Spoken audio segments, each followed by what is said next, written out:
Hello and welcome back to another episode of your favourite Mordheim podcast, the Old World Lorekeepers. Wait, is that how we did the last one? I actually forget. I thought we were the Warp Lorekeepers or something like that. But I don't know, it's been a while since we did it. So it's been a while. Well, hello, welcome. Yeah. We're talking Old World again. Yeah. Worst opening ever. This is horrible. I'm Sam. That's Nathan. We are obviously back to talk more Mordheim. But before we get there, Nath, how are you, buddy? I'm good. I like our little intro as well. The jaunty tavern. Like the fifes. Is it a fife? Is a fife the instrument I'm thinking of? I don't know. Like, what is a fife? It's like having a fight, but you can't pronounce it. You want to fife me? No, mate. I thought it would be like a fight with a knife. Yeah, let's have a fight. Or otherwise known as a knife fight, or otherwise known as criminal charges. How am I? It's how they say hello in England. Yeah. If you don't, it's considered disrespectful. He didn't even try and slash me. He said, has he got a problem with me? He's got a problem with me. What's up with him? I said, I got out my shiv, and he just said, hello, Barry, and kept walking. I don't know. I think I'm emotionally hurt from that. That's how they sound. Barry. Poor Barry. Poor Barry. So, yeah, no, how have I been? Yeah, good, mate. Just working on yet another warband for Mordheim. I think I'm going to go for... I think I'm going to go Norse, or I think I'm going to go Orcs. I don't know. Okay, so something new and exciting for you. Orcs, because you don't have enough greenskins in your life. And this is a cop-out on your behalf, because you're just going to go... Because you said it last episode. If you wanted to play Orcs, you'd just say, screw it, pull a bunch of Orcs out of your Orcs and Goblin army and just be like, look, my warband's ready. But that's pretty much what happened. I, whipped them out, and I was just looking at a couple that could make it into the warband, and I was like, And then I had my Norse guys there. I was like, And then what's been telling me, though, is the new... they're not really new anymore, are they? The Marauders, the Chaos Marauders, the most recent revelation of them. But I went searching for them. They're very, very, very, very, very, very difficult to get at the moment. So that's kind another of great option for you is the Norse Blood Bowl team. Oh, honestly, of course. I didn't even think about because that. Yeah. it's that almost weird midpoint between the old Marauders and the new ones. Yeah. But also, they do have certain elements that if you look at the Dark Oath, if you threw some Dark Oath minis in there, they would match up really, really well. Yeah. All right, the Norse are back on the table. So, yeah, that's what I've been working on. Sorry. No, it's all right. The greenskins are just crying into their mushroom brew. How have you been? What have you been working on? What's been your poison? I've been good. Obviously, I'm still doing a lot of my chaos. I have put some consideration into doing a Norse warband myself. That being said, I've sort of going through a lot of the old rules. I bought a box of the Bretonnian Foot Knights a while ago. Oh yeah, yep. I know they're sort of I think they're like a B or B plus or whatever it is, warband list. But I'm genuinely considering doing a cool group of Bretonnian Crusaders, sort of returning from the Crusades into Araby and sort of that sort of thing there. But do them all as Crusaders who have come back, and they've come back via Mordheim. And they're just showing up. There's thank the lady, and thank, because they have the different gods that some of them sort of started worshipping over during the Crusades. Thank, is it like Talos? I don't know. I've played a lot of Skyrim recently. I thought it was Isha. Did they? No, that was the elven god. Yeah. No, I think some of them did, but there's the water god and Tal and that sort of thing. Oh, that's and right. Yeah. I'd love to have some of them coming back and be like, oh, finally, we're going back to civilization. The world's not going to be as screwed up as we've just come back from. They get to Mordheim, they're just like, what is happening? There are so many rats. But I think it'd be hard to do that warband, because you did say they were cool. I don't think Bretonians are ever cool. Well, they do have the Bretonian Blood Bowl team now, so you can literally have them where they don't even have weapons. They've dropped the sword and they're like, I'm going to punch you to death. My honour is defied by how long it takes me to beat you to death.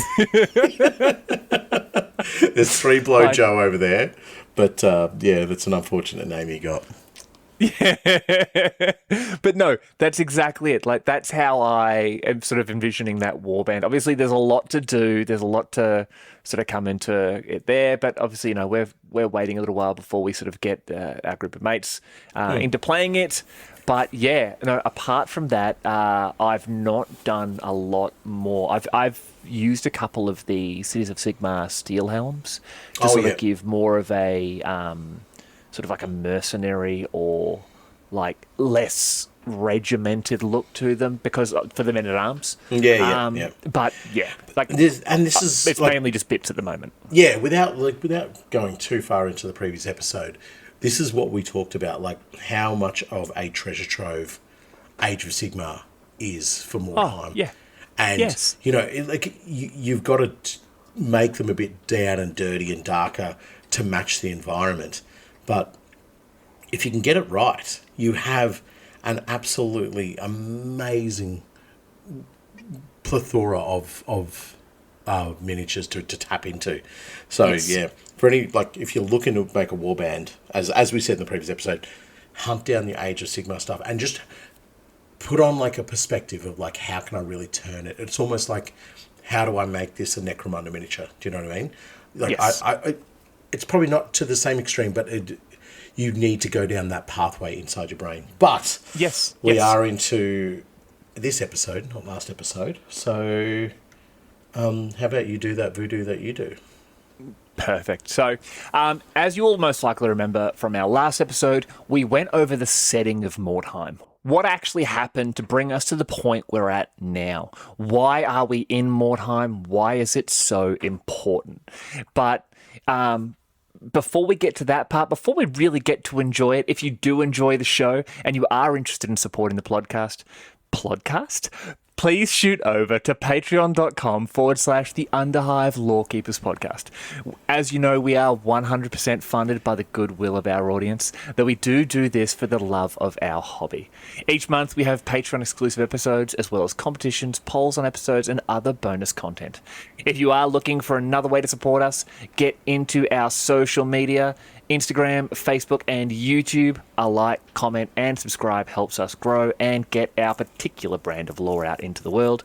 All of our links will be in the show notes, and don't forget to give us a 5-star review on your preferred podcast platform. And as always, we do merch. Please give your praises, comments for the comment goddess, because otherwise she will make me stop talking to my internet friend.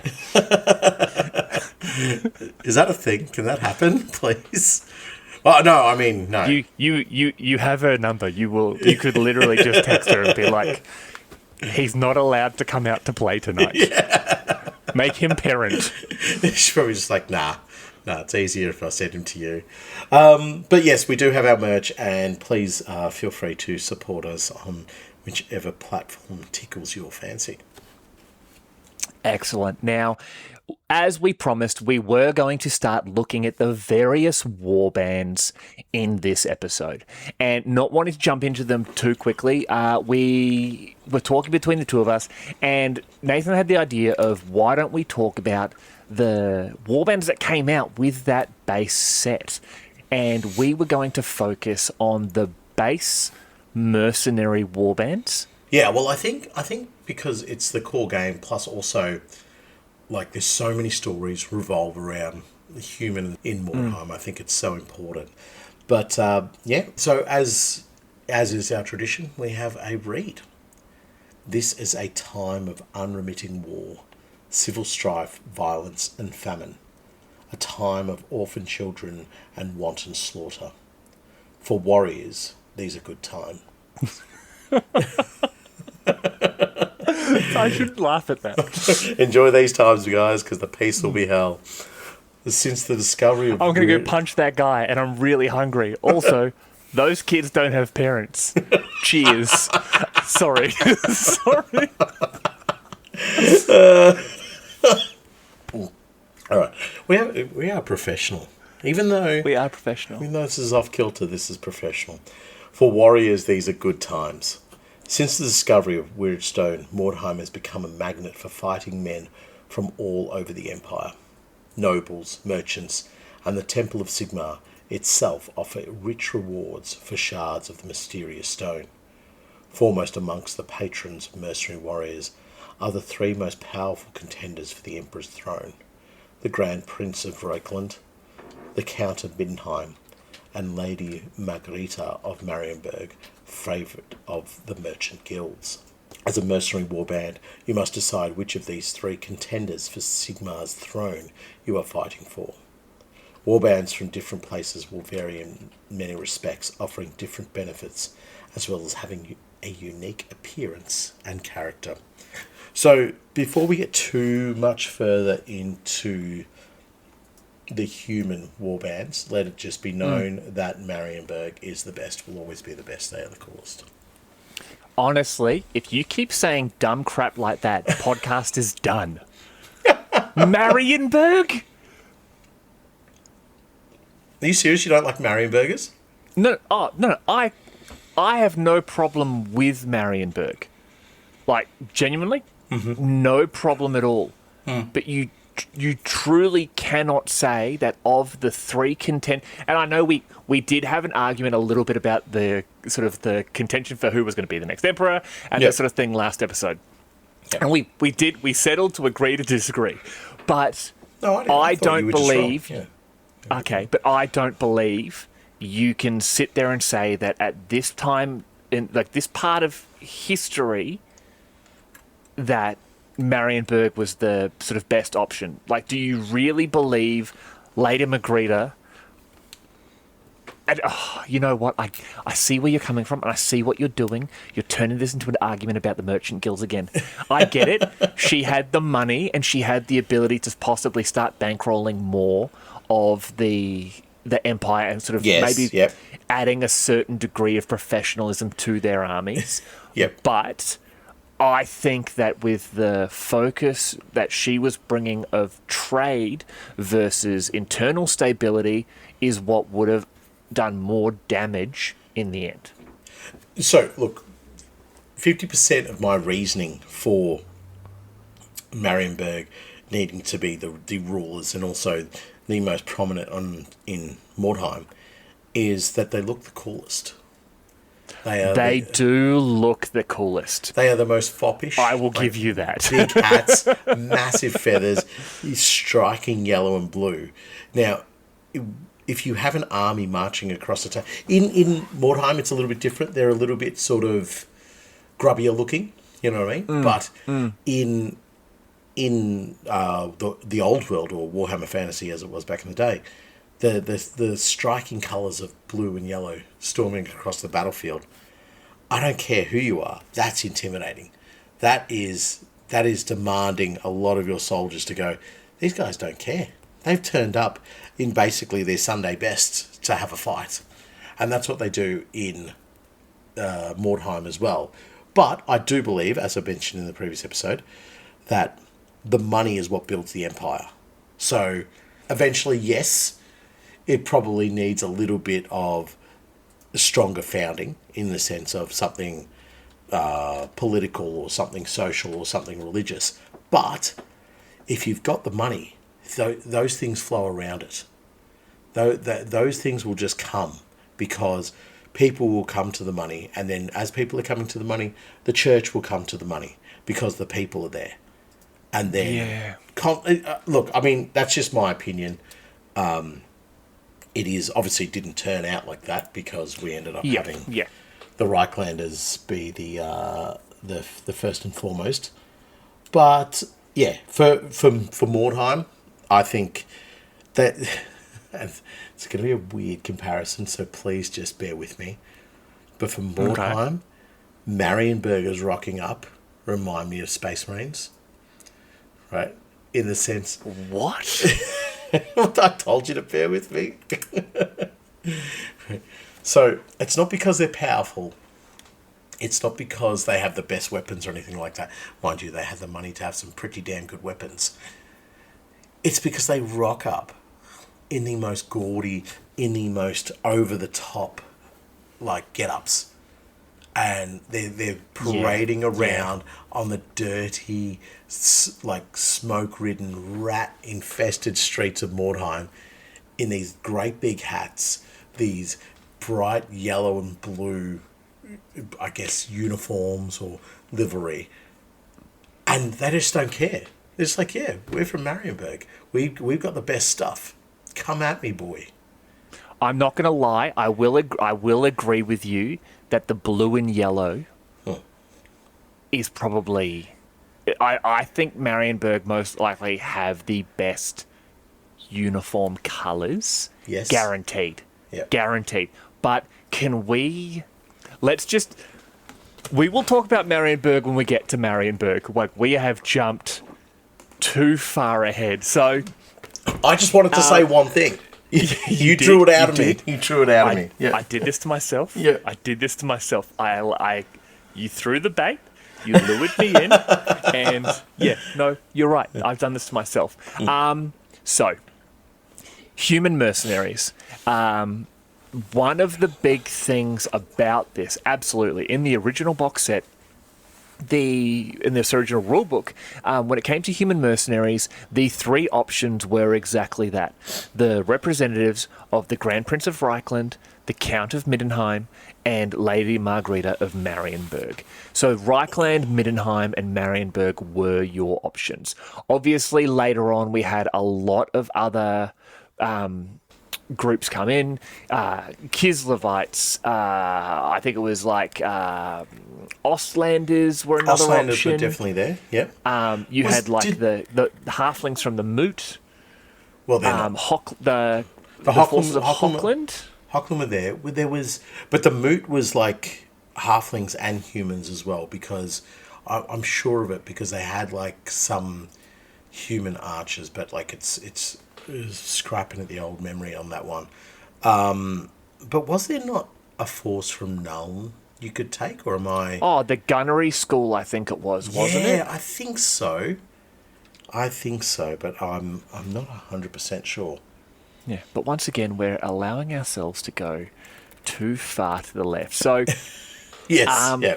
Heading into these, so from those original three, we're going to look at them now. These were your quote-unquote default options. These were the warbands you took if you wanted to... If you were an Empire player and you just went, I want the... I see that brand new Free Company box. I want that. Because these were your scum. These were your soldiers for hire.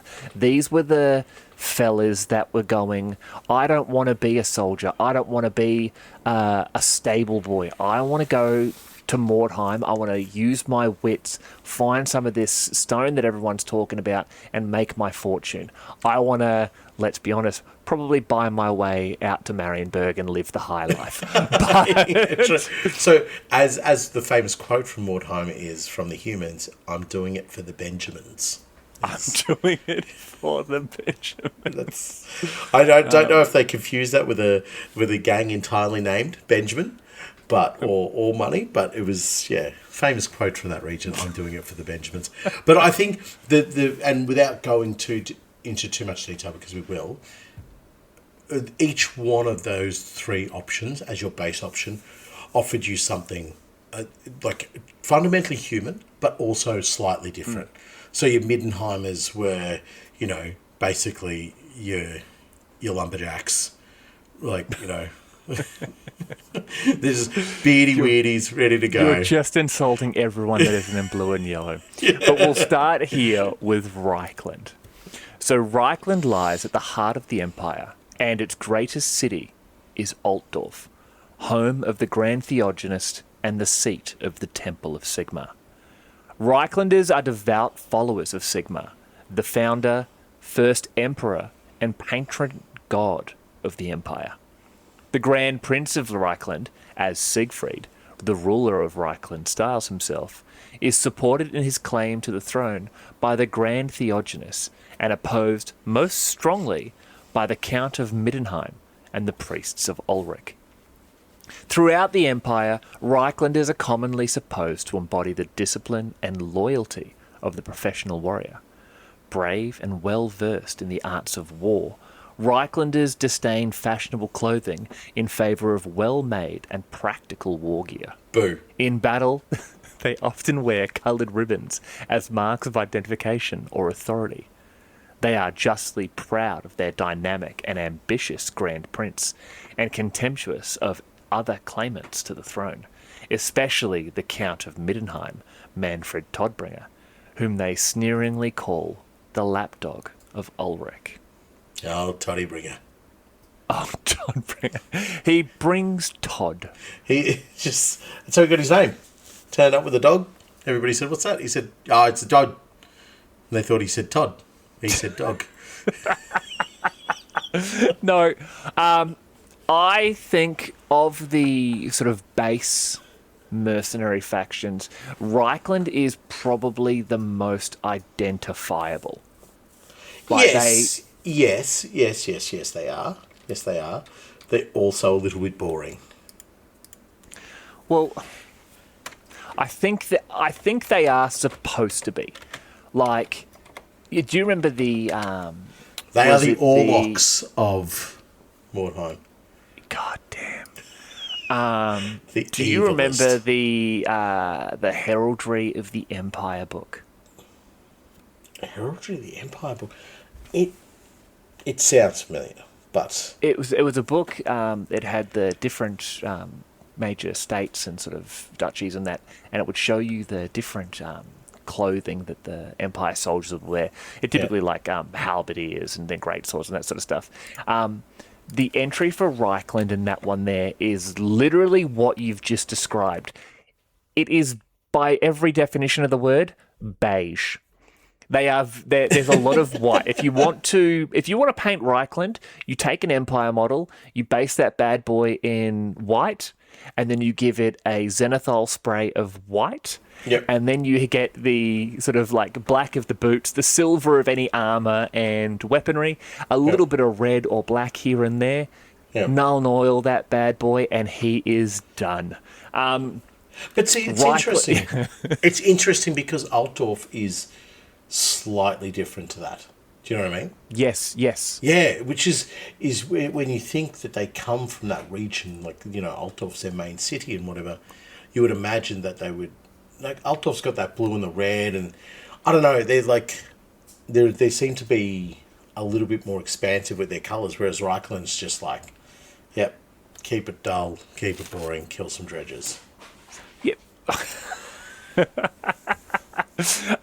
But that's the thing. They're not to be confused with Talabheim, who are also white and red with a little bit of black and brown. Yeah. They're very different. They are white with red and a little bit of brown and black. No, That's very I true. think Reikland, by their very definition, as it says, they don't really care about fashion. They just want it to be well made and practical. They want a pair of boots that is going to last more than one campaign season, as opposed to to be of the finest cut and have, velvet insoles, like, for example, your Marienburger would. They are very much so, in my mind, because of, I think it comes down to almost, pride is the wrong word. I want to say, in their mind, they're saying, I don't need to worry about this because I come from the centre of the Empire. I'm that good a soldier. I am. You reckon? Yeah, but Yeah. I'm focused on my ability to be a soldier, and everything I have is of the highest quality when it comes to its ability to keep me alive and kill my enemies. And you know, my response to that is, I've got a rusty chopper the size of your torso. I've never taken care of this. I found this 2 days ago. But also, I'm massive, I'm green, and I don't like you. Why? I don't like anybody. Bang. Dead. Why? Fair. I was going to say, is that the Marienburgers you're talking about? Right, no, but I agree with you in that sense of like it is this arrogance and practicality coming together to form what the Reiklanders would be, which is, we know we are the best. We know we're the heart of the empire. We know, the Grand Theogenes is whole. Like, everything happens in Altdorf. So we are the central city. We are the most important. But everybody would look at them and just be like, the reason why you are only a claimant to the throne is because you don't bring anything more to the table other than you are there. And that is it. They are the Canberra of Australia, of like, we're your capital. What else do you bring? Well, everybody's here. Whoop-de-doo, Basil. Move on. I'm not being negative against them. I actually love all the different states. I was going to say, I'm glad you mentioned states of the empire. I'm happy to be negative against Canberra, though. Understandably. That's like, it's probably a really low blow to any Reiklanders listening to the show. If you are, tell me how you are. But they just lack that... what is it? The je ne sais quoi, or whatever. They the je ne sais quoi. Like, even the Moot have something going for them. You little battlers, go on, mate. You little green stumpy thing, go on, have a go. With the Reiklanders, it's just like, oh yeah, you're a professional soldier, and you're in brown. Oh, wow, great, fantastic. Even the orcs wouldn't fight them; and just be like, this is boring. It's just like, you bleed beige. Leave me alone. But that's genuinely how I would describe them. I see them as a very beige option. Like, I get it, the mercenaries are the default. Yeah, you know what? They are the Orlok choice of Mordheim. Yep. Because across the board, they are mid-range on everything. They don't truly excel at anything. Yeah. And of all of them, I hate to say, I agree with you. I think Reikland is the beige option of the mercenaries, where their big focus is, ready? Combat and shooting. They're not smart, they're not necessarily strong, and they're not exactly fast, but their captain, their champions, and their young bloods, their skills, combat and shooting. The captain obviously has... Sorry, I do apologise. I did fall asleep. Were you talking about Reikland? Sorry, that's like white noise. It knocks me out. Yep. It is the purse. So if you're little Timmy picking up your game of Mordheim, and you want the most, I guess... easiest to learn, I guess. Easiest to learn, but like, I think one of their rules or something like that gives them like +1 ballistic skill or something like that. I'm not all over that, but it basically says to you that, once I'm putting my miniatures, and we'll drift into the rules a bit here, once I'm putting my miniatures down on the table, I get to stand and shoot, and it makes me feel a little bit safer. You know what I mean? I might have a captain, absolutely, or a leader or something with a sword, like a really nice close combat weapon, but he's still toting a pistol, and he's going to shoot better than anybody else because he's toting that pistol. So it kind of gives you this ability to go, hey, I'm getting thumped by, maybe some Middenheimers out in the middle of the field. I can hold back a bit and start shooting. And the rule side of it does lean into their capacity to be, these are good soldiers. And what does the Empire rely on? The Empire relies on its ability to probably outshoot most other armies. So whether it be archers or handgunners or artillery pieces or whatever the case might be, the blocks of infantry are there to ensure that they can do the mop-ups, and the cavalry are where they gain, all the prestige from the battlefield, where they gain all the glory. But fundamentally, the basic troop has been taught how to shoot a bow and arrow, how to fire a handgun, and not necessarily all of them, but I think the ones who would be going into Mordheim would be the ones who go, hey, I've got a bit of talent here, I've got a bit of skill, and I'm not going to get, stabbed 43 times by a bunch of wild goblins. So I'm going to go to Mordheim and get stabbed 37 times by a bunch of wild rats. You know, Yep. it's a nicer way to go. But what you were saying there about them, about the ballistic skill and that, yeah, it is. The actual rule, just sort of bringing up I've got my rule book here. A strong tradition of martial training is also responsible for the high standards of archery amongst the people of Reikland. All marksmen therefore add +1 to their ballistic skill, whether they are recruited when the warband is first formed or added later.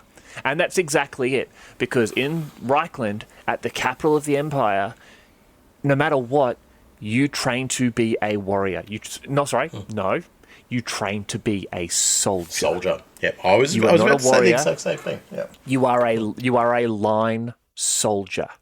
And this is why I see them as that base thing. Absolutely right. The marksmen, they are better archers because they would have been training in bulk to be archers. And you're going to need archers or, crossbowmen or whatever in every Empire army or every Empire warband, because there's 3 weapons that win wars when it comes to the Empire. In my opinion, it is the halberd, it is the crossbow, and it is the cannon. No, I see zero. You actually have nailed it. I can see no wrong with that, because those are all things that you can mass produce and all things that you could train relatively easily, bar the cannon. You know what I mean? That's the thing. You have an entire city in Nuln. Like, all they do is make black powder and make cannons and occasionally explode. And they make an abundance of hearing protection. They do. OSHA has a field day when someone isn't wearing their hearing protection. But I think even in the history of our world, the crossbow was considered far too powerful a weapon because of its capacity to kill with ease, and anybody could use it, and anybody could train to use it very, very quickly. You could get somebody who'd never fired a crossbow, and probably within, I don't know, a month or so, they'd be right to fire in a battlefield scenario, whereas a bowman might take that little bit extra to learn the craft and learn the skill, whatever the case might be. Exactly. So, but sorry. No. So what you're saying about that being one of the key weapons to being able to not only win its wars but expand or defend its empire it just holds so true. It's a reliable, easy to use weapon, and you could imagine there would be untold amounts of troops who have trained in the crossbow regiments of Reikland, and maybe they've moved on to something else. Maybe they've become, joined a halberdier regiment, or they moved into a hunting regiment, or a scouts regiment, whatever the case might be. But I can imagine that they would have had that core training of, if you see a crossbow and you're getting charged by, I don't know, a blood knight, pick up the crossbow and shoot them, because that will save you, consequently saving the empire. Well, like one of the best comparisons there is, for example, your regular bow, the ranged weapon that is the most prevalent, easiest to sort of use, for example. It's a maximum range of 24 inches, strength 3, literally no special rules, okay?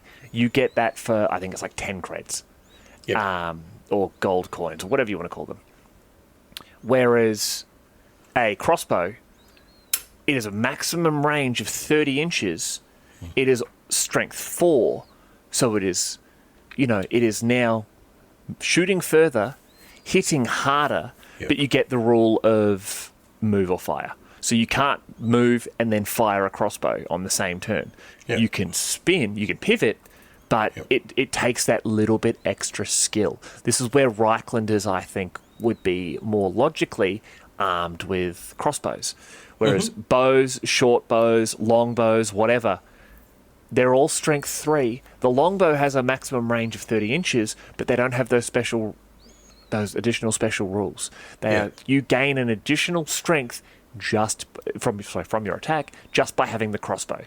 If I'm doing a Reiklander warband, I am doing effectively state troops led by some vagabond, and I have my halberds, I have my sword and board, I have that. I want them to look militaristic. Like, I still want them to have that regimented look to them Yeah. because of where they're from. And they will all be uniform. They maybe have variations of the uniform, the white clothing, the black boots, brown leather gambeson, or, whatever on the marksman and that light armor, etc. But it will their flare color, the thing that will really tie them together. Because uniform is uniform, I get that, but there's nothing striking about it. It will be the color of the feathers and the caps, or a piece of cloth tied around arms or legs. That will be there's where your purple comes in. There's your red. There's your, not necessarily yellows or blues, but that's the color that is tying a Reiklander warband together. Yeah, I think, and what they're talking about, like having that as a designation of rank or status or whatever the case might be. Yes, but yes. To jog my memory, I looked at a few Reiklander warbands, and honestly, the leader of the warband for me has to be somebody who is who looks like they could be a captain in a normal regiment. Yes. Whether it be a greatsword regiment or they're leading a detachment or whatever the case might be. Now, the rest of them may not necessarily be as regimental looking, but they certainly would give off the appearance of that, we've come from soldiering. There is an element to us that makes us look like we're unified. And then that's when you can start to mess around with the the feathers and the caps and all the rest of the nonsense that goes along with the warband. And yeah, for me, I think if you can get that balance perfect with a couple of crossroads, because you can imagine the young bloods would be perhaps like, I call them young bloods. I'm not too sure what they're were they called young bloods? Yeah, yeah. They would look akin to like a drummer boy or something like that, and they might have a spear, and they might have, maybe just a dagger, and they've just got to go prove themselves to get that next level of weaponry or that next level of what have you. So I think if you take the concept of, yes, they're a soldiering regiment, and now they've gone out to find their fortune, it's the perfect framework to establish the right feel for the warband. Yes. It's just a hard balance to get. It's like taking an Astra Militarum regiment in Mordheim, in Necromunda, and saying, how do these become a gang? Do you know what I mean? And that, like, you still want to make them look like they've got Cadian armor on and all the rest, but you also want to make them look like they've thrown away a few of those shackles as well. Yes. But they still hold las guns, just like the Reiklanders would still hold crossbows. They still hold halberds, just like the Cadians would still have combat knives and bayonets and all the rest of it. So, yeah, I think, and then you can throw ogres into the mix of that as well. Throw a Reiklander ogre in there and just really mess with the whole system. Once again, he's just wearing white pants. He's got brown boots and a black belt, and he's wearing that very shiny feather in his cap. That's literally it. You've taken an ogre and you've made him beige. But no, that's the thing. Like, I do make fun of them. They are, in my mind, they are the ultimate Orlok comparison in Mordheim. And that's saying something when you compare them to the rest of the Empire mercenaries. But we've talked a fair bit about Reikland there. We've talked about the soldiers. Why don't you talk about the warriors? I'll try and do this as best as I can. But this is for the Middenheimers, so it has to be. There's going to be a lot of grunting. It does need to be a lot of grunting. I'll try this out. Do you want to do Marienburg? No, I'm doing Marienburg as well, so just blow it out your nose. Middenheim Marienburg is the largest and most prosperous No, trading don't city. you dare. No, I'm kidding. I will undermine you completely. Middenheim stands on a mountain, big, surrounded by dark, dark forest. That should help all the Middenheimers get acclimatized to what's happening. Middenheim stands upon a mountain pinnacle surrounded by a dark forest in the centre of Middenland, and is also known as the City of the White Wolf, after Ulrich, the old god of the wolves and winter. The priesthood of Ulrich is still strong in Middenheim, where Ulrich is venerated as the patron of the city. The tradition of rivalry between Middenheim and Reikland goes back hundreds of years, and the Count of Middenheim, Manfred Todbringer, is one of the chief contenders for the Emperor's throne. As a result, there has always been a great deal of friction between Middenheimers and the Temple of Sigmar. Middenheimers are typically large, strongly built men with well-deserved reputation for ferocity. Many wear wolf pelts, which custom decrees to be the mark of those who have slain a wolf with their own hands.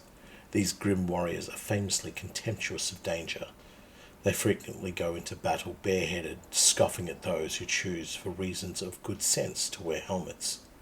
As Middenheimers favour long hair and beards, their lack of headgear makes them look especially fierce when they charge upon their enemies, howling their brutal battle cries, which is generally like, "Arr, arr, arr, arr." Famously, Middenheim is one of the few Empire or Warhammer armies at all to actually have a song written about them. It was famous. They were actually famously made, like, quite famous by the Baja men, but with the song "Who Let the Dogs Out." It is actually a little known fact that is actually the Baja men are actually all fanatical Mordheim players, and they all play Reikland, and they all hate Middenheim. I have heard that fact, so I can state that it is 100% true. Also, do you know the greatest defeat of Middenheim? Was it against a cone? That was better than mine. I was going to say it was a small army of Reiklanders with rolled up newspapers. Just went to town on it. couldn't stand it. Do you know why Middenheim warbands have so many casualties? I don't. It's because if they do actually get hurt during a squabble with another gang or warband, they refuse to go to the doctor, because the last time a Middenheimer went to the doctor, he wound up fixed. In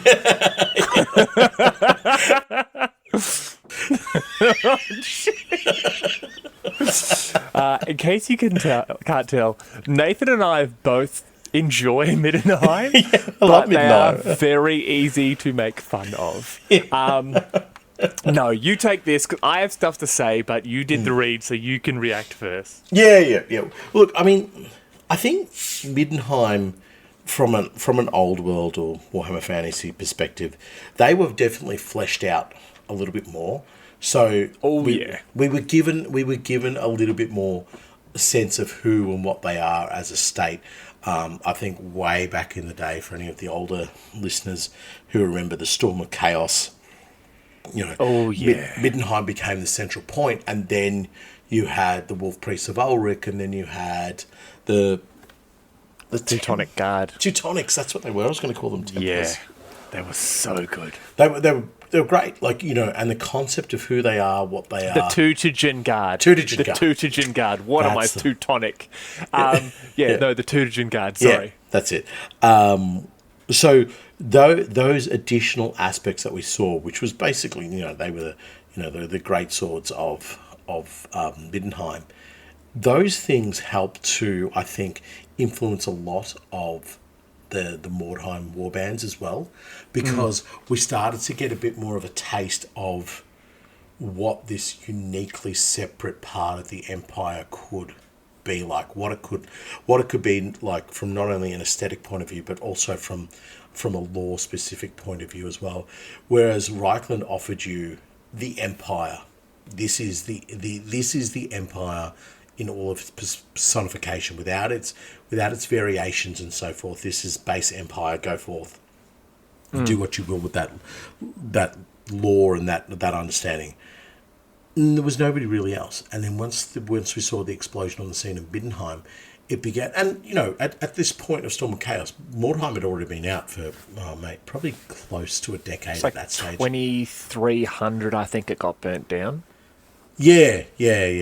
So, I'm talking about the release of the game. You know what I mean? So when the game, sorry, yes. So when the release of the game, so I think it saw a resurgence in Middenheim gangs and just desire for people to go, oh, cool, I can play this gang and actually take them down a slightly different pathway. And it's something that we do with our Necromunda gangs when. Our gang ideas, when we come up with it, we're like, oh, this is really cool because I have this extra bit of knowledge about, say, something like the Cicatrix Maledictum, or, say something about the Alpha Legion that might affect Necromunda. And you can begin to explore how that would affect a gang that's been around for 20, 30 odd years, or their lore now can begin to get influence. And I think the Storm of Chaos and the expansion of Middenheim really helped with that in the sense of Mordheim. In I guess in their I guess vanilla state, you would call it, they're still a very fun warband because they offer you something that you don't see a lot of in the Empire, and that is beardy, weirdy, crazy dudes with wolves all over them. So, the Knights of the White Wolf was your reference point. You're like, here we go. These guys are cool, two-handed hammers, riding horses, massive beards on them. Absolutely the way to go. And then you're able to take them as a warband. And you're just like, oh, yeah, hello. This is just like, this is a hunting party. This is, this is Norska, or, the Northern Wastes, but light. This is civilized barbarians, basically. This was, and we've touched on this in a bunch of different episodes where anyone who, I'm convinced all tabletop wargaming players at some point have listened to an episode of Dan Carlin's Hardcore History, and he talks about how when Rome came into contact with, the barbarian peoples, when they sort of became part of Rome and they first showed up, they were in the leather clothing with the beards and the long hair, the dreadlocks. They were proper barbarians, right? Yeah. And then a generation later, they were still in some of the leather, but they had, silk as well, or they had nicer boots, or maybe the beards were starting to be maintained. They became sort of it was gentrification of a population. To me, Middenheim is, and especially, like you said, the Knights of the White Wolf, and the different sort of almost barbarian aspects to them started to be gentrified. So you see a Middenheim army, you see the blues and the whites and the reds, all the wolf symbols and that, but then you're seeing these men in the ranks, in the rank and file, with these beards, with these wolf cloaks, or they've got their swords and that, but mate, that guy in the third rank there, he's got a straight up battle axe instead of his sword. They maintain a certain degree of sort of, I want to say, primitive ferocity, but you would never call them primitive.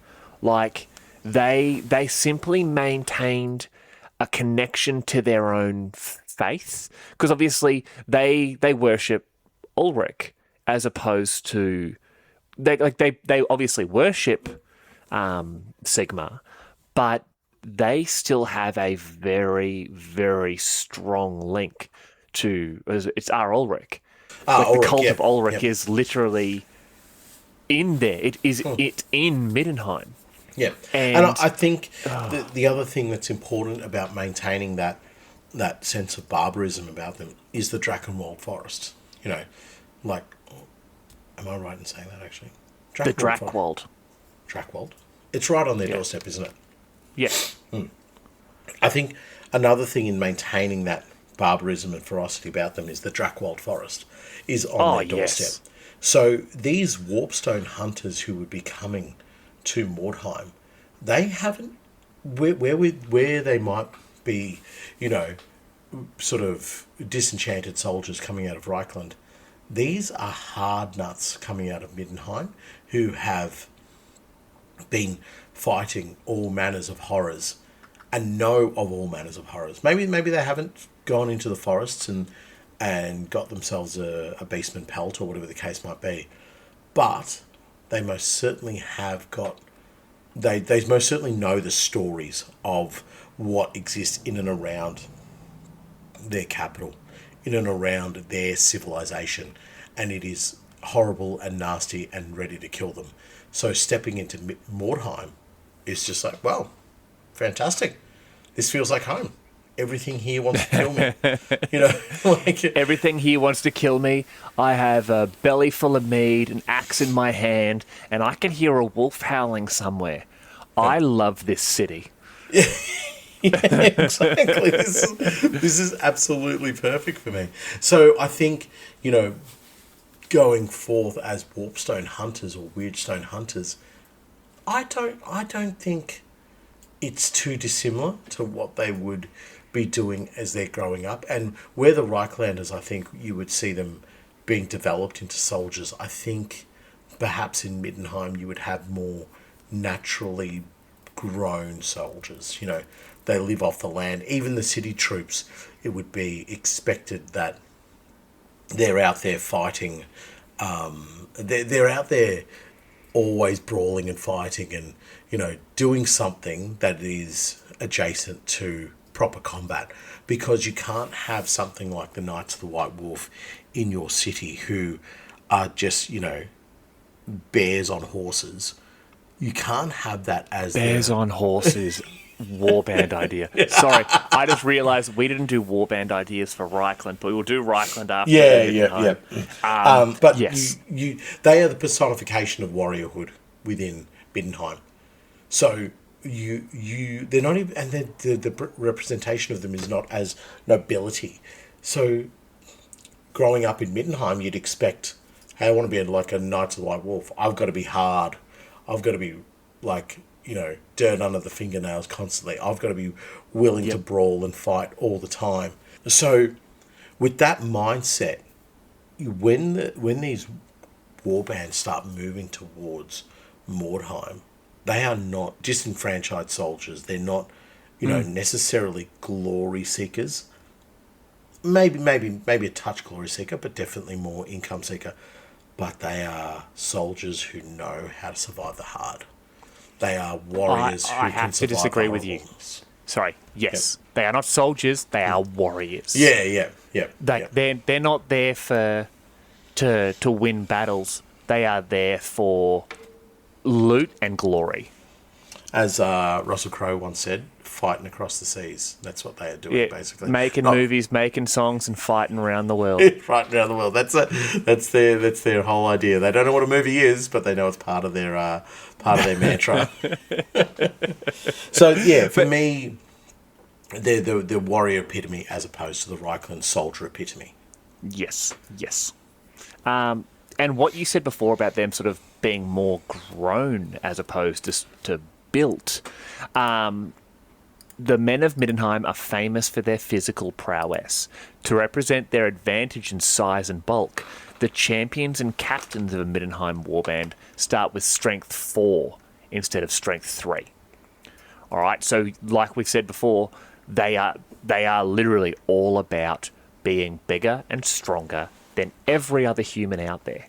Yep. But on top of this, when you look at their skills, obviously the captain has everything. But the big skills that are available to everyone else, the champions and the youngbloods, is combat, strength, and speed. This is because they are bigger, tougher, stronger, and you know what? They are better in combat. They're faster in combat because of that. Because they are not worried about being soldiers or stable boys or anything. They want to be tutelage and guard. They want to be Knights of the White Wolf. They are... Do I call them noble savages? Like, is No, I think no they're civilized Vikings. civilized Yeah, you know what? No. Perfect. Let's not say Vikings. Civilized marauders. That's what they are. Civilized marauders. Okay, Civilized I like marauders. that. Yeah. I've had an idea. We won't actually do warband ideas till we've finished the mercenaries. So Oh, we'll yeah. do Marienburg next, and then you come up with Yay. one from which of the sort of three base ones. Okay, I think that's a good idea. Yeah, it's Marienburg Warband. Yeah, sure. Yeah. No Okay. problem. Beautiful. Uh, Well, speaking I of think you're going to do Marienburg. Yeah, I'm trying to cut you off. Don't do it. Bum, bum, bum, bum, bum, bum, bum, bum, bum, bum, bum, bum. They need a little bit of intro music for themselves. Don't. Marienburg is the largest and most prosperous trading city in the Old World. Many call it the City of Gold, which alone conveys a good idea of the wealth of this sprawling cosmopolitan city. Nowhere else can be found the vast array of shops selling goods from as far away as the Elven Kingdom's Orthwan in the west and the distant Cathay in the east. We now know a lot more about Cathay. Yes, we do. Oh, they're selling dragon scales for sure. The city's craftsmen represent every skill known to man, and a few others beside, so that it is said in Marienburg there is no activity that cannot be quickly turned to profit. Many mercantile guilds have had their headquarters in Marienburg, most important of all the secretive high order of honourable free traders, which represents the elite amongst the mercantile society. This large, rich, and ambitious body of men feel themselves shackled by the old order and are eager to seize power for themselves. Their champion for the Emperor's throne is Lady Margarita. Thanks to the unseen influence of free traders throughout the Empire, all the minor electors was persuaded to support the Lady Margarita's claim. It was only the Grand Theogenes' refusal to crown her that denied Marienburg the throne, driving a wedge between the City of Gold and the Temple of Sigmar. Warbands sent to Mordheim are sumptuously dressed and armed, though Marienburgers are often ridiculed as foppish and effete. Effete? Like pretty, I guess. Yeah, okay. Their skill at arms and complete ruthlessness has earned them grudging respect. Their chief skills lie in duelling and in the use of poisons and other clandestine fighting methods. Richer individuals dress flamboyantly and wear jewellery. However, the bulk of most warbands are recruited from the dockhand thugs, ship's crews and stevedores who favour a simpler appearance, leather coats, bandanas and short swords that are easy to conceal. So, they are the greatest. Not only the greatest state, the greatest warband. That's it. Need more? No, nothing more needs to be said. They are perfect. They got the money, they got the bling, and they can kill anything. That's actually their motto. Money, bling, kill anything. No, look. On a more serious note, to me, this was always the human warband that I wanted to play, and I eventually Yep. I did have a warband of them, and it was because of that sense of, I guess it's a rich boy's excursion into Mordheim. They almost don't need to be going there for the money. They're going there for the sport, So they lash together a few lackeys to come along with them, and they're like, okay, go investigate that building. Yes, we still need to make money, but there isn't this warrior aspect to them of I'm going to go prove myself or I'm going to go hunt out a better fortune. They kind of give off maybe even a little bit like Spire vibes of just like Yes. going down into the streets just to kill. Just I've got some new repeating pistol. Never used it before. Don't really want to go onto a battlefield, so I'm going to go to Mordheim and just poppity pop pop pop pop pop pop pop. Oh, great, cool! I killed like 14 rats. How good am I? So that Nate, and I don't know why. Like, it's not the nature of who I am, but it's just something about Marienburg and the fact that they become a trading point for not only Ulthuan, but also they trade with the Norse as well. So, They'll trade with anyone. Like, yeah, yeah, they don't care about your beliefs or sort of who you are. Your gold is the same color. exactly. So, I think their kind of because of that cosmopolitan nature of them, their kind of warband is the kind that you could see having, so much variation in gear and so like within the elites, so the captains and the champions Yes. and so forth. Maybe a young blood who's the son of one of the elites or whatever. But Oh yeah. yeah, but the majority of the gang is the deckhands. So, but they would all be seeing it as their opportunity to prove themselves to their mercantile, lord. Now, because you can prove yourself in that capacity, it's not a bloodline thing. It's not, it's not a hereditary thing at all. This is, hey, you're good enough. You've got some potential here to earn some really fantastic coin. You've just got to keep killing for me and be 100% loyal to me. And it gives off the vibe of a little bit like crime family type idea, but Yes. it does allow members of I guess the ship's crew who would probably never have a chance in Reikland to actually potentially move further up the chain within a Marienburg gang or within the structures of their society. And obviously there would be doors that would be closed, but they could certainly get a lot higher up because it's not reliant on your bloodline. It's not reliant on your family history. It is, are you good at making money? You are? Fantastic, son. You've earned yourself 7 promotions. Well, that's the thing. Like,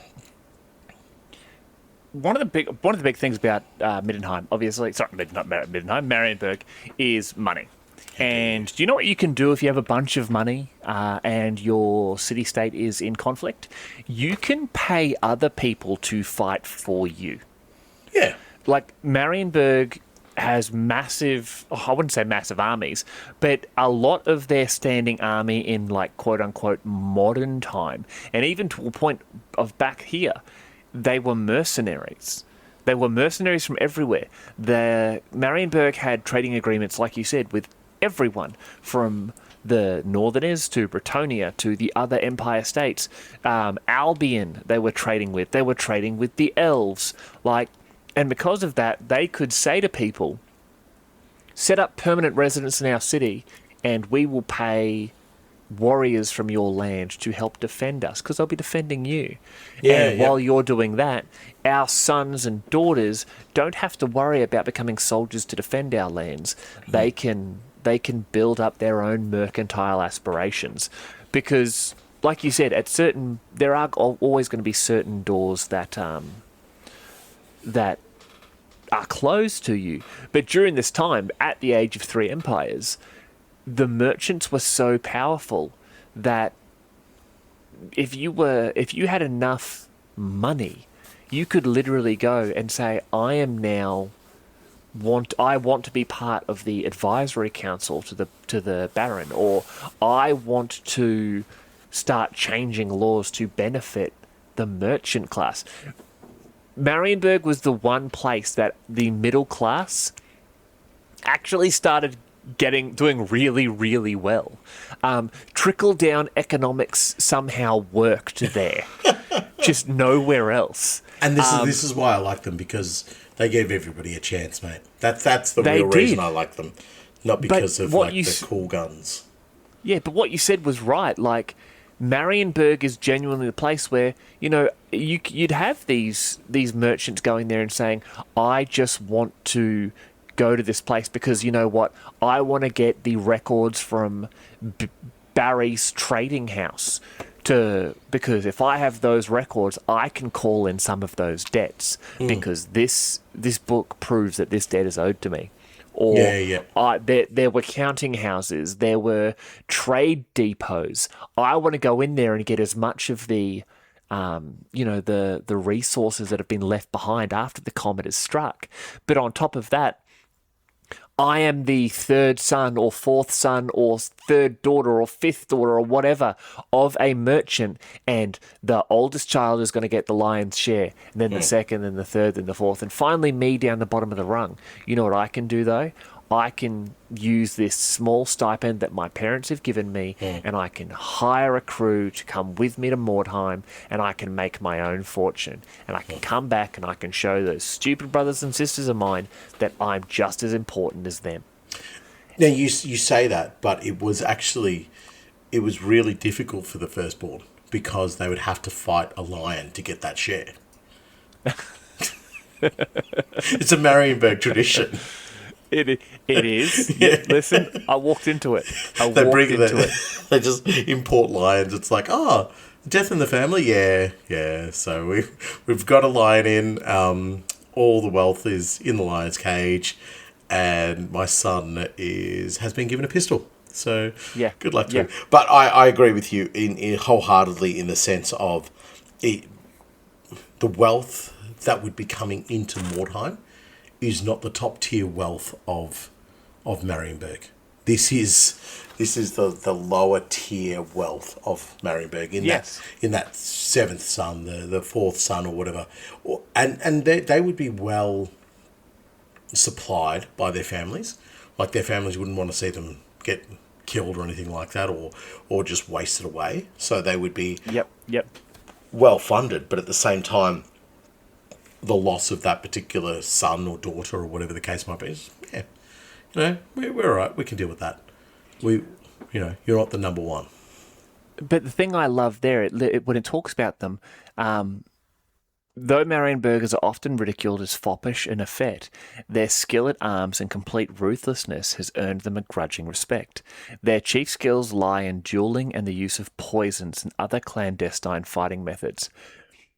These sort of well-to-do children of the merchant class would be. It reminds me very much of Felix Jaeger from Gotrek and Felix. Oh yeah, he was the son of a merchant, and he got kicked out of university for dueling. No, for dueling, or he took part in a riot. But he was also very famous for dueling. Yeah. Because that's how they dealt with these things. So you can imagine these.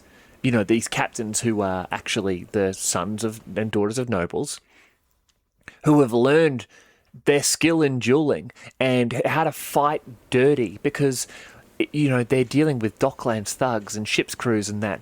And you know what? They're hanging out in taverns and learning knife fighting from Estalian, mercenaries. Or they're picking up, different skills from, and how to...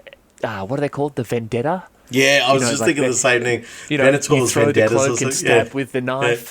They'd be learning all those things, or they'd be learning to poison their rivals, or they'd be coating their blades in garlic, or whatever else they can do. No, it's actually something you do because when you get cut by it, it poisons your blood. No, garlic. No, it does. Yeah. No, it doesn't.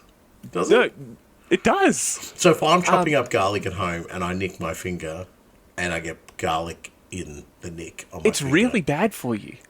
No. Yeah, it's actually mentioned in quite a few Warhammer books that they will coat blades in garlic and that sort of thing. Do they then fight vampires? I mean, it would work against a vampire. Yes, it would. I want to believe you. I'm desperate to believe you because it just needs it's an immediate way that I can sort out a few problems by just holding a culinary class. I mean, I'd have to stab somebody, actually. No. I'd have to get them to stab themselves. That's in the old brain pan for thinking. Are you trying to find it? I'm actually... I'm looking it up, and I think... Yeah. So historically, coating weapons in substances like garlic or excrement was practiced with the intent of causing a potentially fatal infection, such as gangrene or botulism, rather than immediate directive poisoning. Yeah, right. Wow. Yeah. I'm scared of garlic now. Great. Yeah. It supports the growth of bacteria. Really? Yeah. Wow. So you would cut someone, so the garlic would get into their blood and it would actually promote them getting sick. So they might get sick days or even a week later, and your little cut of the blade isn't necessarily linked to their death. That is, that's clever. That is actually quite clever. Yeah. I don't mind that. That's cool. Yeah. And But I love that because that's the stuff they would be learning. Yeah, absolutely. I think there's two things that I want to bring up, and one of them only because you mentioned about them sitting in taverns. They would be the one who would have a lot of money. So they would be the one flaunting at the gambling, the dice table and buying drinks. So they would also be seen as a target of, yes, I'm going to roll this person. I'm going to take their coin. So you'd have to be able to defend yourself a little bit, but you'd also have to be relying on, you would have your handlers and minders who are watching you the whole time. Absolutely. The other thing that I want to really hone in on here is that they are renowned for being ruthless. And that would come from a sense of everybody here is expendable. Everybody here is just another bag of gold. Like, even though I'm not talking about like a ship captain who's been around with them for 10, 15 years or something like that, but just another deckhand, just go hire another deckhand. Get rid of them. Do you know what I mean? So when you've got some poxy little rat begging for its life, they would not see the value of keeping that thing alive. They'd just be like, ugh, yuck, kill it. You know what I mean? Or, another human warband going, I can pay you this. You can ransom me for this. They'd just be like, there's nothing. The ransom that you're talking about is less than my daily income from my parents. So yes, stabby, stab, stab, you're done. You're more worthwhile to me being quiet and a corpse than whatever kind of money you think that I could get from your other poor friends. So you can also imagine how beautifully varied a real Marienburg warband could be, because like you said, they're going to be rich. In fact, their special rules literally focus around the either having more money or the generation of money. As natural traders with contacts in the merchant guilds, Marienburg warbands receive a +1 bonus when attempting to find rare items, and to reflect their enormous wealth, Marienburgers start off with an extra 100 gold crowns, so 600 in total, when fighting in a campaign. In a one-off game, they are permitted an extra 20% gold crowns when recruiting a warband. For example, in a 1,000 crown game, a Marienburger warband will have 1,200. So they've got the money. They are better merchants. Naturally, they are going to be better at shopping. But when you think of a... I was going to just cut you off there. The additional credits they get is absolute BS for a rule. It's great. So ridiculous. I remember when I did it and I had the warband and I was just like, oh, this feels actually a little bit cheeky. Like, I'm getting a lot of stuff that people can't get access to. And that bonus 20%, I only ever did it once and it was just... is so much more than what my opponent could run with, unless they were playing, something like Dark Elves or something. So, just Skaven slings, Yeah. Hold all these balls for me. Yep.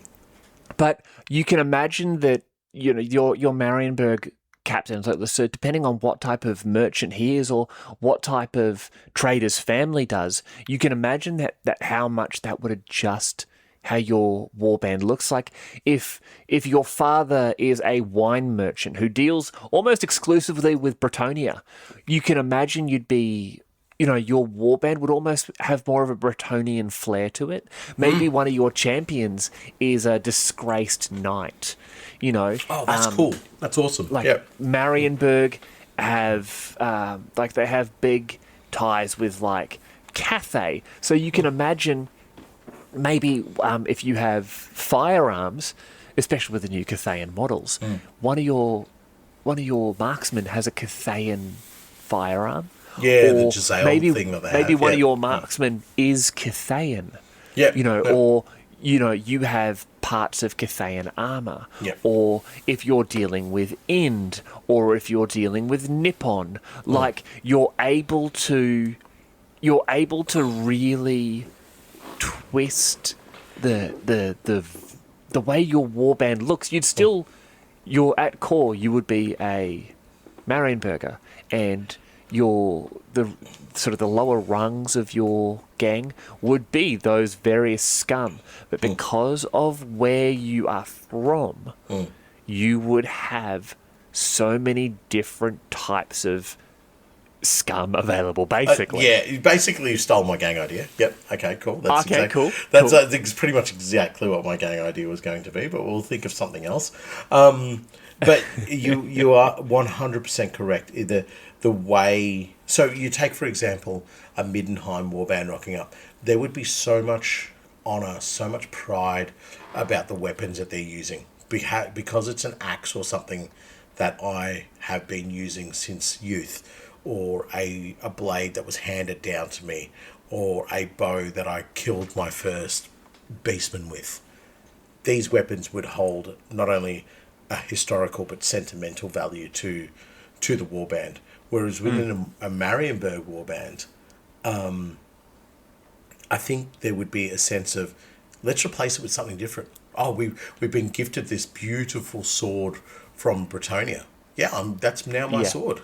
You know, like I'm going to run that. And there might be some sentimental value attached to a dagger or something like that. But I think if they've been given, suddenly they might stumble upon an elven bow, mate. They're running the elven bow. They're not, because they want you to look.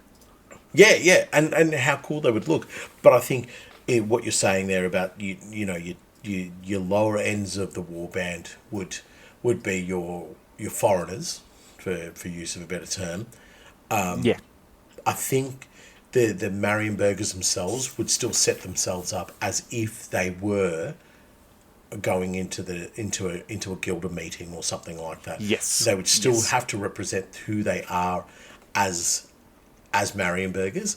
And from that show that I watched, Outlander, they, when the Scots all get together, they need to make sure their tartan is seen.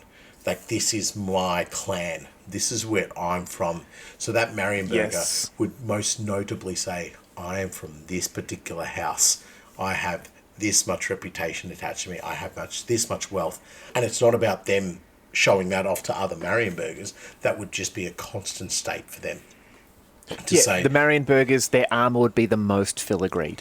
Yeah, it would be it would be well polished. Like the red, blue, and yellow of Marienburg would be very prevalent. In definitely. Everything. Yeah, but they would have, they would have the imperial symbols, or, if they're a follower of Manan, their Manan symbols would be shiny and very prevalent. Like they would have robes over their armor because they want to look better, and then that would obviously go down the scale. Like your Marienburger champions would not look as good as the captain, but they still look better than everyone else. The young bloods, like you said before, would be younger children of the merchant dynasties. Absolutely. But even the Marienburg, I'm just going to go ahead and call them scum, like the dockhands and that sort of stuff. Like I said, they have those short swords that can be hidden in that. They would still be, they'd be wearing a lot of jewellery, gold earrings, that sort of thing there. Like, they would still be, they would have, I can't remember it was like an American movie about, I think it was Waiting. No, it was Office Space. Where she gets in trouble for not having enough pieces of flair. That's you can imagine Marienburgers it would basically be, you don't look important enough to be part of my warband. I know what I pay you. Make sure it's making you look good enough to be with me. And I think cleanliness would be a part of it as well. Like, the colours that I want you to represent for me need to be highly visible. Yes, you can have dirty pouches and dirty boots and all that kind of stuff, but the yellow, the blue, and the splash of red, they all need to be incredibly poignant and incredibly visible, because everybody needs to know we're here, that I'm here, and then everybody needs to know that the money train's come. So either jump on board with me and make things easier for me, or boot off, which is, it's a bit of a weird one for Mordheim. I think if you're bringing that kind of value and money into a city like that, you could almost buy anything that you wanted, right? Let's assume you get to a certain point. So it eliminates the sense of needing to fight for what you want, other than against warbands that are like basically not susceptible to negotiation. So perhaps like a beastman warband or even a skaven warband or whatever the case might be. But with other humans, like you start flicking around a fair bit of money, they're just going to be like, oh, there's no need for a fight. We're not going to die. So it kind of goes against the sense of what you're supposed to be doing in Mordheim, which is beating 5 different colours out of each other. But you could see the Marienburgers negotiating a lot of deals rather than necessarily, always just throwing down as a Middenheim or a Reikland warband would be inclined to do. Just like, well, it's on. Let's have at it, so... Why do we need to fight when I can throw this person your direction, you walk away without the risk of losing anyone, and I'm the one going through these ruins. You get paid, I get paid, everyone's happy. Yeah. Or you got to remember, my marksmen have the finest of known, or dwarf produced long rifles. What do you have? I'm angry. I've been mangled by wolves my whole life. I'm just angry. I just want to fight something. Okay. I've got fleas again. Yeah, exactly. Just the young blood in the corner just scratching himself silly behind his ears.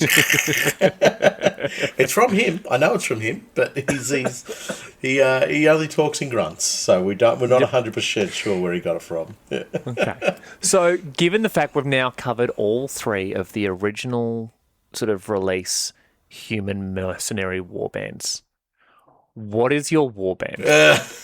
You stole it.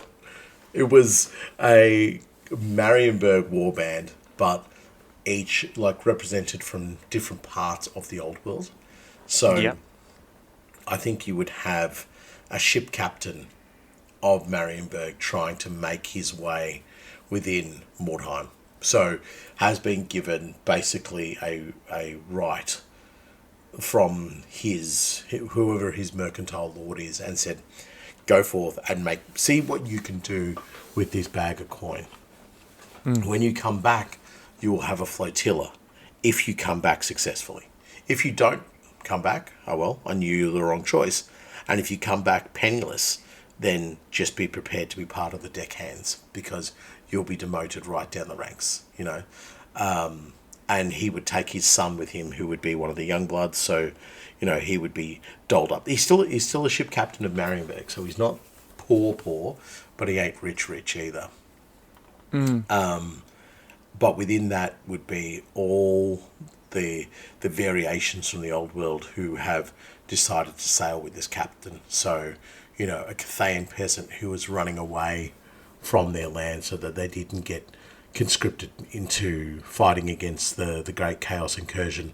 A Norscan warrior who they just happened to stumble upon in the middle of the Sea of Claws, and have now added to their ship. An elf who joined them of his own or her own volition.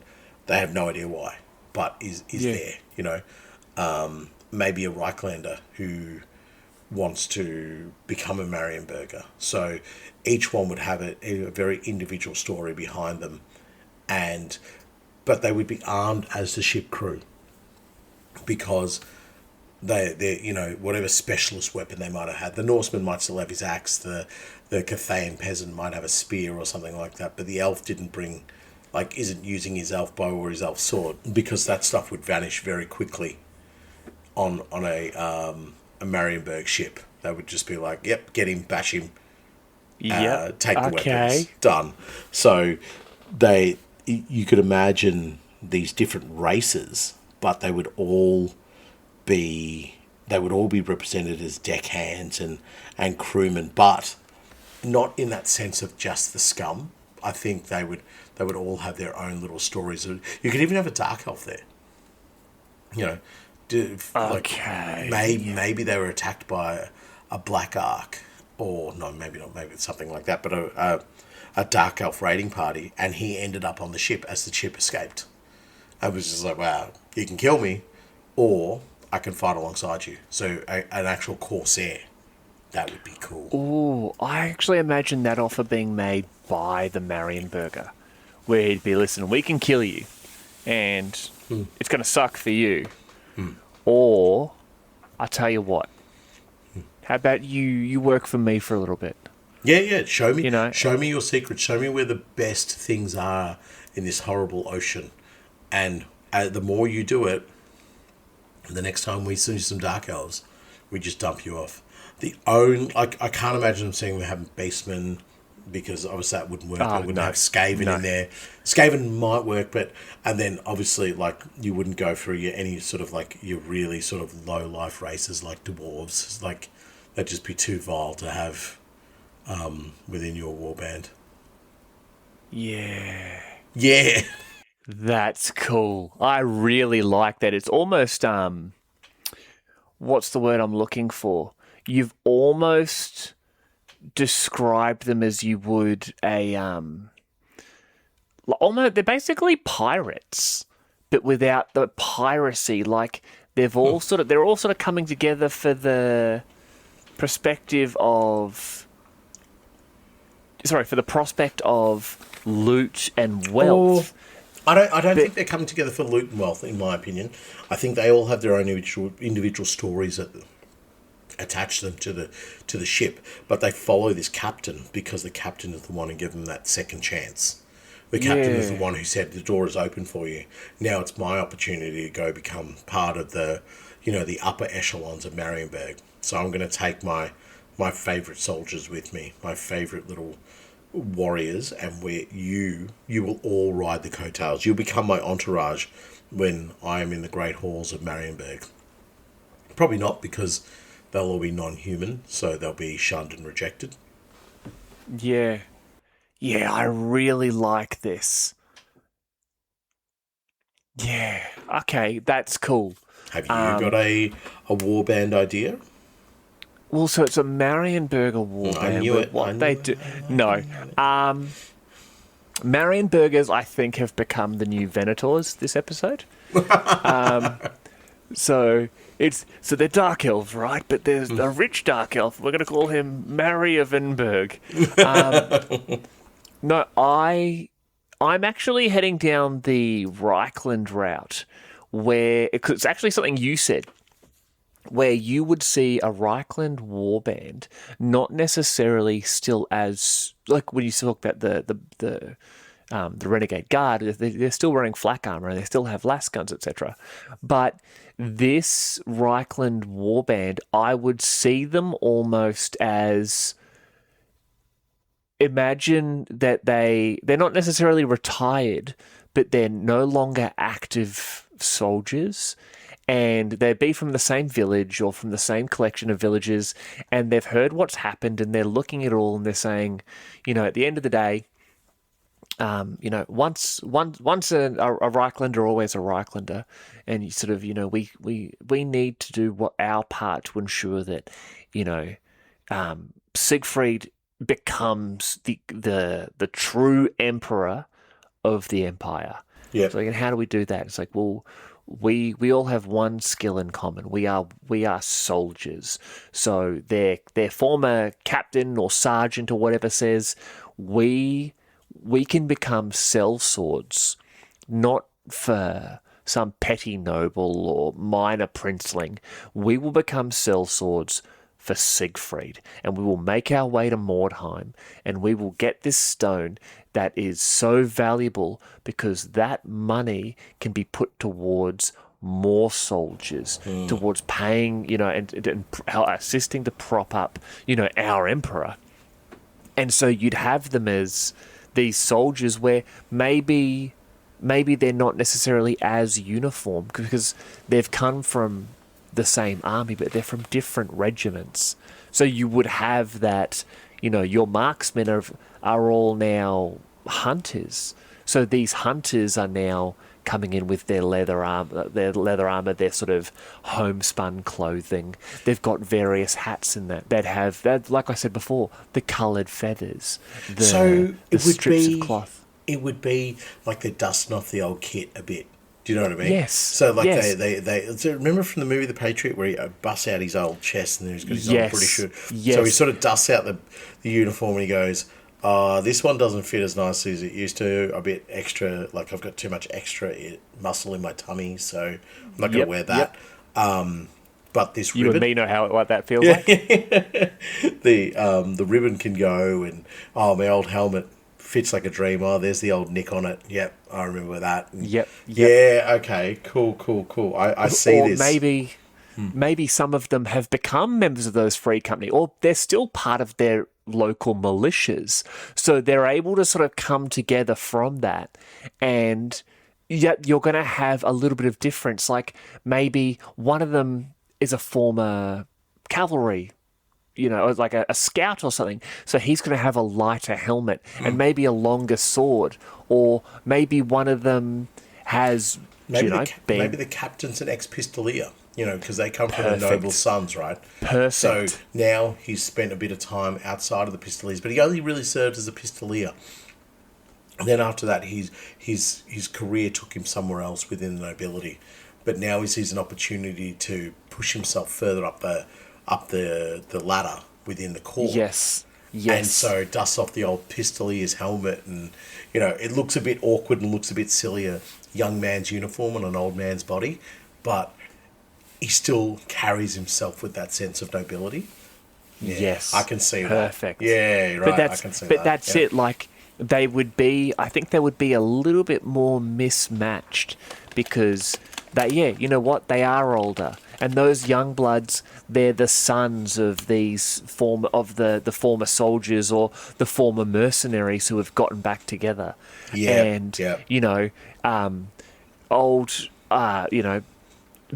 Billy Reikland can't go to war, but his oldest sons turned around and said, I will go in my father's place. Yeah. Or, or he's one of the champions and he's going, and his son is saying, I'm going to go with my father to make sure he comes home. Yeah. I like it. It's where you'd be having, and the younger ones were never soldiers, but they were militia. So that's why their armor and weaponry maybe isn't at the same level. Yeah. Like, It's kind of, hey guys, like you can imagine this noble rocking around going, I'm getting the band back together. It's like, yep. I can feel my back is sore. I can feel my knees are sore. But I'll do it for you, mate. I'll do it for you. Old Timmy Reikland, I will join up with you. Timmy Reikland. But no, that's something I think would be a real fun sort of modelling project. In fact, no. I'm doing Bretonnians. I'm going to do Bretonnians. This is the worst thing because you look at. In fact, I'm on Games Workshop's website right now, and I'm looking at the Cities of Sigmar stuff, and I'm just like, don't do it, dude. These would make basically everything from the Cities of Sigmar. I'm just like, you look at those steel helms because some of the armor is so mismatched. There's a couple of guys with too much muscle in the belly, or you make marksmen out of the Wildercorpse hunters.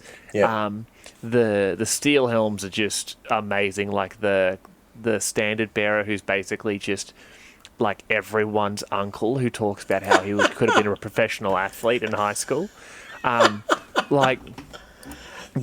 that's great. I love it. Damn. Yeah. And there's the guy from the Great Cannon who's just taken a swig from the booze jug. That right there. That is me in Mordheim. I'm just like, you know what? I'm gonna get killed by a cultist later. I'm a drink this malt liquor. Yep. That is goat blood. Someone replaced my malt liquor with goat blood. Listen, it's pretty good. Angry. I'm gonna drink it. Yeah. So, I think, do you know the Grenadiers kit from the reveal, the Adepticon reveal? Oh, mate, they've got a little bit of girth about them. They've got a little bit of extra. do. They don't look like that kind of lithe, soldier. They're big. They're a bit tanky. They would be great for these warriors. Yeah, I can see this is Uncle's warband getting together. Yeah, this is that perfect. This is the uncles have all gotten together and they've had a couple of drinks, and one of them said, "Listen, we all hate being at home. We love spending time with our families." And the entire bar goes silent for a second. But what if we all decide to go back and maybe what if we head back out? Get the band, like you said, get the band back together. We're all gonna miss our families, and that's when the young blood's like, "Oh, I'll come with you, Dad." Oh, yep. Yay, no, you can come. Yeah. Yep. All right. And a couple of the young lads from the militia, a couple of those gals that go hunting, and they're always able to bring down a few deer or whatever. Yeah. They come out as well. Yeah. I think that'd be a great warband to do. I think so. And they would roll it all together as we're doing this for Siegfried, is it? Yeah, we're doing it for Siegfried. We're doing it for Siegfried. In reality, it's just we're just bored with our lives, and we want to feel young again. Yeah, I'm having a midlife. It's the midlife crisis gang. That's perfect. Yeah, right. Yeah, perfect. That's great. I love it. Look, we've done a pretty deep dive on those three. Like, there are a lot more that we probably should we explore? We will explore. Let's say we will explore. I don't think we're going to explore at the moment because there's definitely some. I want to talk about the Dark Elf warband. I think it makes the most sense other than the Skaven, which is like something that we wanted to touch on, but I think they need another episode almost for themselves because there's a lot going on with the Skaven. Oh yeah. Well, in just mercenaries, there's so many different flavors there. And like we said at the beginning, we really only wanted to touch on the original three mercenary warbands. Yeah, exactly. But actually, you might be able to tell me this. I'm just thinking because I was thinking about like how to make a reference to the warband and when the comet hit and all that kind of stuff. Do you know what date the comet actually hit? Like in the lore? Yes. I was actually looking at it before. It was the first day of the fourth month of the year 1999. So of the imperial calendar, obviously. Yeah, imperial calendar. So the 1st of April. It'd be the 1st of April. Yeah, right. 1st of April. 1999. That is a interesting date. I didn't think it was. I think. It's today's date. Yeah, it must be. Yeah. All right. Well, do we have a quote? We do have one, and it's to the point, and which is something we like here at Old World Lorekeepers. I can't remember if that's what we called ourselves, but you know what? I'm going with it. Yeah. Aye, the dangers are great, but if you were cowardly, you'd never have made the journey here. There's treasure to be had if you're bold and ruthless enough to claim it. This city chews up the timid and weak, so remember that and keep your men strong. Do that, and you might just survive. And that is by our guide to Mordheim, Luther Wolfenbone. Nice. Yeah, I'm always prepared. I can tell. I'm like a Middenheimer at a garage sale. No, more Marienberger at a garage sale. God damn it. Middenheimers are just trying to eat the golf materials. Marienbergers are actually buying the good stuff. Trying to bond with the dog. It's like, is your friend here for sale? No, it's my dog. Are you my cousin? Are you very attractive, aren't you? Little canine whip at you. And on that note, from Nathan and myself here at what I'm now just calling the Old World Lorekeepers, thank you for listening, and I hope you enjoy the rest of this day in particular. This day, yes. See us. Bye, Gregories.